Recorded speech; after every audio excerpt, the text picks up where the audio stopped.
Most people assume prehistoric humans were just surviving, barely thinking, doing whatever it took to not die before 40. But archaeology keeps turning up discoveries that collapse that idea. Ancient humans and Neanderthals were curious, creative, and in some cases doing things we still can't fully explain. Here I come with 10 interesting research facts about Neanderthals. By number 10, you'll hit something archaeologists have studied for years and still can't decode. Let's get into it. Number 1. The skull cups of Gough's cave. Around 15,000 years ago, humans in Gough's cave, England, were turning human skulls into cups. And this wasn't desperation.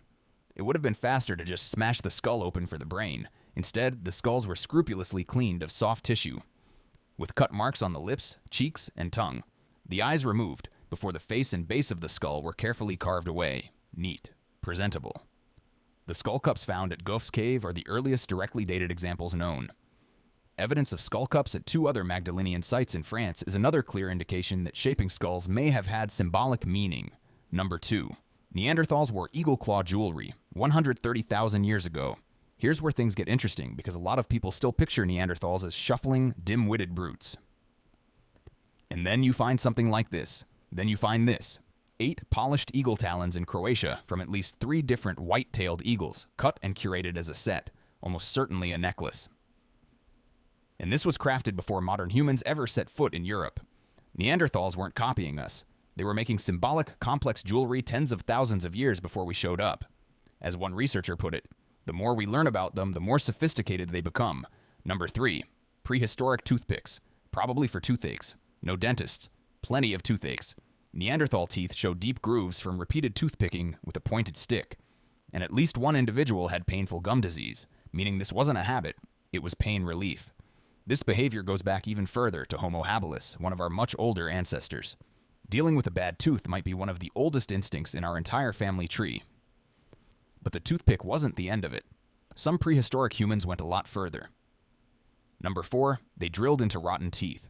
At a 14,000-year-old site in Italy, researchers found evidence of deliberate cavity manipulation with a stone tool. Molars from Pakistan, around 9,000 years old, showed drilling too. And a 6,500-year-old tooth from Slovenia contained beeswax, a filling. Someone had a bad tooth, packed it with beeswax, and moved on with life. The procedure wasn't comfortable. But looking at a rotten tooth and thinking, I can fix this, says something real about how deep problem-solving runs in us. Number 5, they built insect-resistant beds 200,000 years ago. At Border Cave in South Africa, archaeologists found 200,000-year-old grass bedding, with ash placed underneath it. Researchers believe the ash repelled ticks and other insects. Someone figured out that ash under your sleeping spot keeps the bugs off, and did it every night. That's not instinct. That's a learned behavior, passed down deliberately. The caveman wasn't just collapsing on the ground after a long day. He was making his bed with bug spray. Number 6. Neanderthals manufactured glue from tree bark. As far back as 200,000 years ago, Neanderthals used a tar-based adhesive, birch tar, to glue axe heads and spears to their handles. Birch bark doesn't drip sticky tar naturally. It has to be manufactured, transforming papery white bark into a black, viscous liquid. And the method they used was the most efficient one available. A stepwise, oxygen-restricted underground heating process. Researchers say that level of complexity was unlikely to be invented all at once, meaning they started simple and refined the technique over generations. That's cumulative knowledge. That's culture.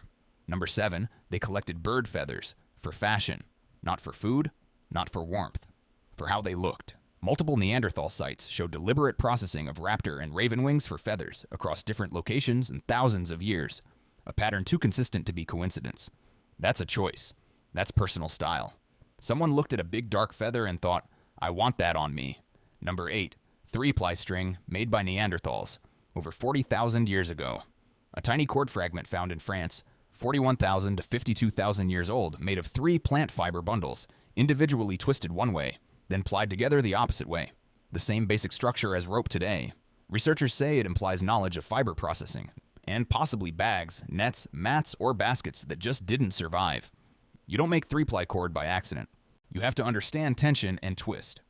You have to understand the concept of twisting fibers against each other to create tension and strength. That's abstract thinking. The Stone Age wasn't just stone. Number 9, someone carved evenly spaced notches into a raven bone. At a Neanderthal site in Crimea, researchers found a raven bone with markings that didn't match butchery. They tested it, tried to replicate the notches through normal tool use. It didn't match. What they found instead, the maker had adjusted the notches mid-carving to make the spacing more visually even, more correct looking. Someone, tens of thousands of years ago, was carving a pattern, decided one notch was slightly off, and fixed it. Not for function, but because it looked better. That's an aesthetic decision. And now, number 10, the one we still can't fully explain. At La Roche-Cotard in France, researchers found deliberate, non-figurative finger markings pressed into soft cave sediment, over 57,000 years old.